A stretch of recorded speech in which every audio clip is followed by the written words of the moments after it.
Hürmetli vatandaş, bugünkü leksiya ve muhakemele degende çeslağı bugün 2024 yıl 4. ayının 28. günü haftaki yekşembe vatandaş bugünkü leksiyelerimizden burun vaziyetimiz hem vaziyetke bağlı muhakeme Türgilletin biz sizlerge şunak vakalarını yakı vaziyetke alakadar vakalarını oturup koyduk.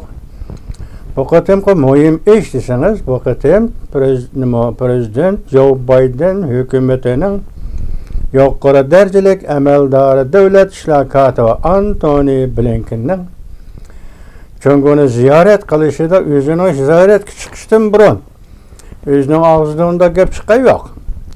Mesela bu en ahirki yaki tempey Xitay tilida taylikni aşkarlaş degen yok. Matbuatla tor betleri şundaq deyişti. Bu qatam taylikni aşkarlaydı. Hemmini uçuq aşkarı söz düşüdü. Ve belki bu en ahirki ultimatum buluşu mümkün. Hazır ahvaldan qaraganda iş şu dereceye yetkendek turdu vatandaş. Emniyet şunu körüstüvatıdı. Mesela alaylı bir misal şu aralıqda ihtimal buna koyulğa vaqtni ene koymaptı. Şu 6 saat sözleşke vaqtının içinde boş gerek. Devlet işlakatı Antony Blinken bilen Wang Yi söhbetke olturganda Wang Yi 7 qitim ten buçinçu 7 qitim ben senin nime davat qallığını anlayalmadım depti.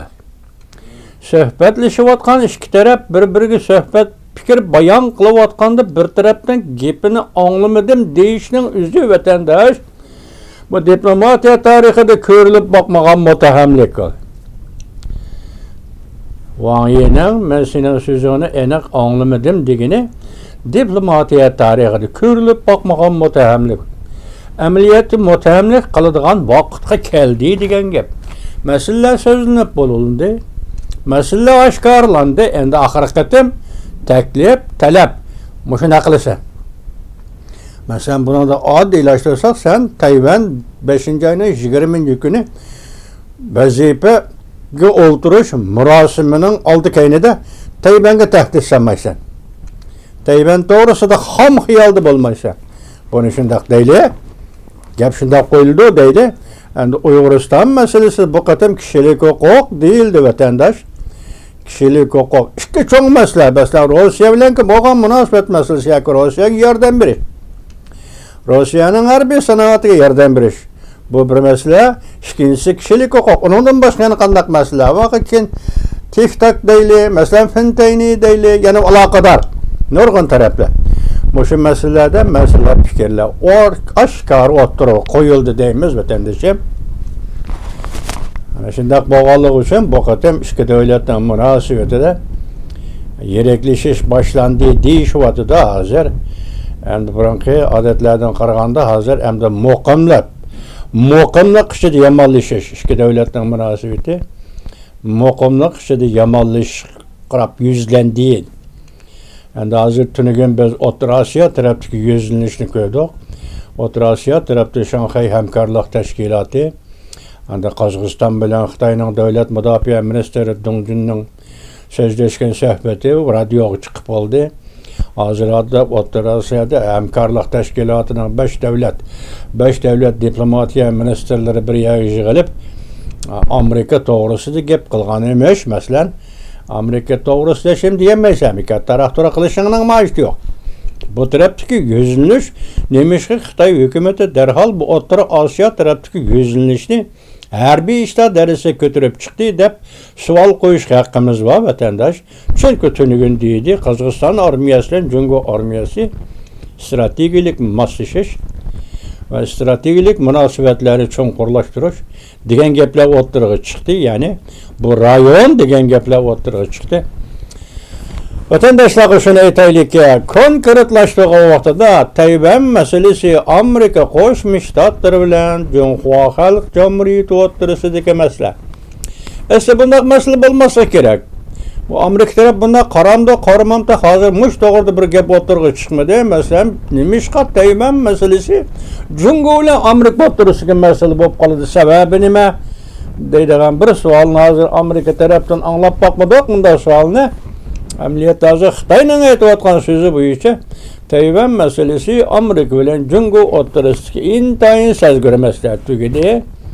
Endi bugun qo'shilgan Hong Kong masalasi u aslida Angliya bilan Jungo o'tirishga eng sazgir masala bo'lishi kerak edi. Biroq Amerika Qo'shma Shtatlari demokratiya va boshqa jihatdan Hong Kong masalasi ko'ngil bo'lishga boshladi. Tibet masalasi shundaqli bu Amerika Qo'shma Shtatlari tashqi siyosatining markazi turib keldi vatandosh. Tibet siyosatimi, demokratiya va kishilik huquq masalasi va boshqa siyosiy talablar bo'yicha Amerika bilan Junxo Xalq Jamhuriyati o'rtasida diplomatik munosabatlarning markazi turib keldi. Endi Uyg'uriston masalasi kelaylik vatandosh, bu avval nuqul holda Rus bilan Xitoy o'rtasidagi masala. Rossiya bilan Xitoy o'rtasidagi masala. Mushqitimki suhbatda ehtimollik shu darajaga yetdi. Masalan, Rossiyaning harbiy sanoatiga harbiy ishlarga yordam berishini to'xtatdi. Agar bu to'g'rida qiliqlaringni to'xtatmaydi ekansan, Amerika harakat qo'llanadi. Shu darajaga ko'tarildi.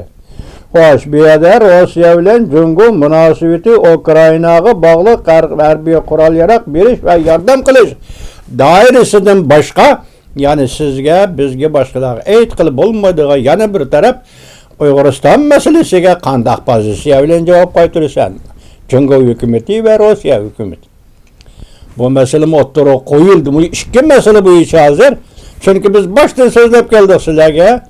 Eng kamida yoki eng zo'r voqea sifatida 2021-yil 6-oyning 16-kunidagi jan va suhbatda prezident Jo Bayden bilan Rossiya prezidenti Vladimir Putin, undan keyin 2021-yil undan burungi Alyaska suhbati 5-oyning 18-kunidagi Alyaska suhbatida qatnashganlar Amerika Qo'shma Shtatlarining davlat ishlar kotibi Antony Blinken, Aqsaray davlat bexatarligi masalasida Jack Sullivan, Jungo tarafdan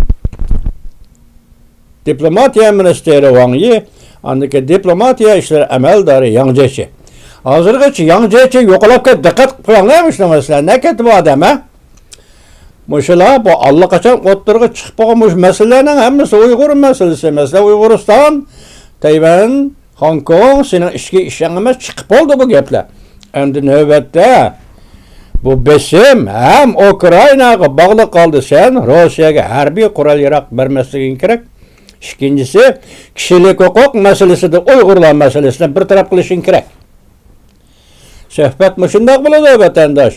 Shu hozir shu masalada buni qanday isbotlashga bo'ldi desangiz, mayli Shanxayning bahonasi bo'lsin, nimaning bahonasi bo'lsin, vaqt jihatdan o'xshashlik. Vaqt jihatga o'xshashlik bo'yicha Amerika Qo'shma Shtatlarining davlat ishlar kotibi Antony Blinken Beijingda ziyoratda bo'layotgan shu vaqt ichida 25-26 kunlar ichida Jungoning harbiy ishlar amaldori davlat mudofaa ministri Dong Jin O'rta Osiyoda ziyorat bo'ldi. Mana shunday bog'lashtirsak, demak masalaning Beijingda qanday o'tir qo'yilganligini shuni bilib olamiz vatandosh. Endi bugun ikki abzas söz nima desangiz, birinchi iqlim masalalari deydi. 24-oyning 27-kuni Xi Jinping oq ko'ngillik qildimi. Davlat ishlar kotibi Antony Blinken bu qatam quruq qaytmaydi. Deganligi nima deganlik? Amerika Qo'shma Shtatlari davlat ishlar kotibi Antony Blinken bu qatam Jungoda 3 kun ziyorati bo'ldi. Shundan keyin Tayvanning yangi saylangan prezidenti Lai Ching'da Beijingga so'z aytib berdi. O'ziga ishonish, qonunliq Tayvan hukumatiga yuzlanish. Tayvanning hukumati qonunliq, sen buning duch kelasan. Jungoliklar. Tayvanning hukumati qonunliq, sen buning yuzlanasan. O'zingni va siyosatini to'g'rilish kerak. To'g'rilishing kerak. Masalan, bu Lai Ching'ning so'zi shunday qoldi-da, hozir yuzlanish Tayvandagi hukumat qonunliq hukumat. Davlat ishlar kotibi Antony Blinken Beijingni ziyorat qilib qaytib kelgandan keyin Tayvan'da yeni saylangan prezidentler içinde Tayvan hükümeti kanunluk hükümet. 4. ayının 27. günü YouTube. Ekranda yani bir haberde en ahırkı ultimatum. Uruşdan burunki kayfiyat. Devlet işlakatı Antony Blinken Cungur'u ziyaret kılıp qaytqandan keyin Xi Jinping növbetde Prezident Vladimir Putin bilen görüşüdü. Bu qaldı so'rlashtirishda. Tününgü sözüldük qo'y. Tartib bo'yicha shunaq bo'lyapti, qarama. 4. ayının 8. günü Rusya Federatsiyasining Tashqi ishlar ministri Ravlotning Beijingda bo'lishi. 5. ayda Prezident Vladimir Putinning Junguni ziyorat qilishi. Uningdan burun Amerika Qo'shma Shtatlarining Davlat ishrakati Antony Blinkenning Beijingni ziyorat qilishi. Mana bu yerda debdi. Endi navbat Prezident Vladimir Putin Beijingni ziyorat qiladi. Reis Xi Jinping Prezident Vladimir Putin bilan ko'rishdi. Nima dedik biz? Prezident Vladimir Putin shunday e'lon qildi 26. kuni. Ya'ni şu model davlat Amerika Qo'shma Shtatlarining davlat ishrakati Antony Blinken Beijingni ziyorat qilayotgan paytda dediki bu qatim biz Beijingni ziyorat qilib Reis Xi Jinping bilan intayin bir meseleni o'tirg'i e'lon qilamiz dedi. Biz sizlarga savol qo'ydik vatandosh. Nima masaladir bu dedik. Endi hozir ko'rishdi ikisi 5. ayda ko'rishdi. Jungunining rahbari Xi Jinping, Rossiya prezidenti Vladimir Putin.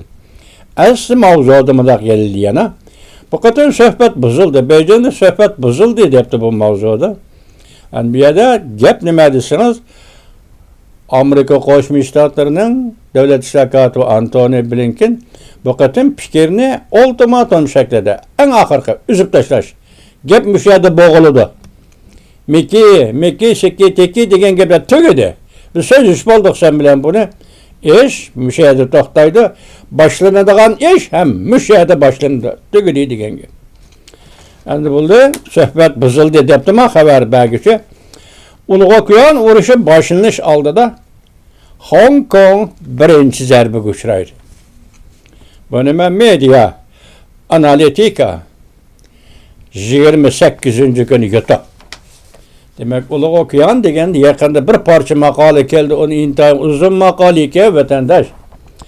Ulug' okeanning 1931-yilidagi Ulug' okean urushi boshlangan davrdagi vaziyati bilan Ulug' okeanning bugungi vaziyatini selishtirib tadqiq qilgan maqola ekan.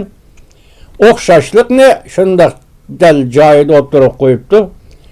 Shu vaqtda 31-yil Ulug' okean urushi boshlanganda vaziyat shunday edi. Bugun ham Ulug' okeanning vaziyati shunday selishtirilmiş şekilde yaman uzun maqola. Yani uzun maqola bo'lgan bilan cho'nqur tahlil qilingan. Shunga hozir kishilar bu maqolani ko'riblar Ulug' okeanda urush portlaydi degan natijaga keldi hozir. Fikirga keldi. Hozir mana bu yerda Ulug' okean urushi boshlanish oldida. Endi Hong Kong birinchi bo'lib bu zarbaga uchraydi degan mavzu bilan bu xabar keldi. Qisqacha vatandosh hozir demoqchi bo'lganimiz bu qatimqi suhbat katta suhbat. Biz bunu tekrarlasak, to'g'ri battirda gap bilan tekrarlasak bu qatimqi suhbat Amerika Qo'shma Shtatlari prezidenti Joe Biden hukumatining yuqori darajalik amaldori davlat ishlar katibi Antony Blinken 3 kunlik Beijing ziyoratida Beijing hukumatiga ultimatum topshirdi. Desaklar, suhbat uchun, mavzu uchun, mazmun uchun ultimatum topshirdi desaklar kifoya qiladi. To'g'ri battirda gaplar shu vatandosh.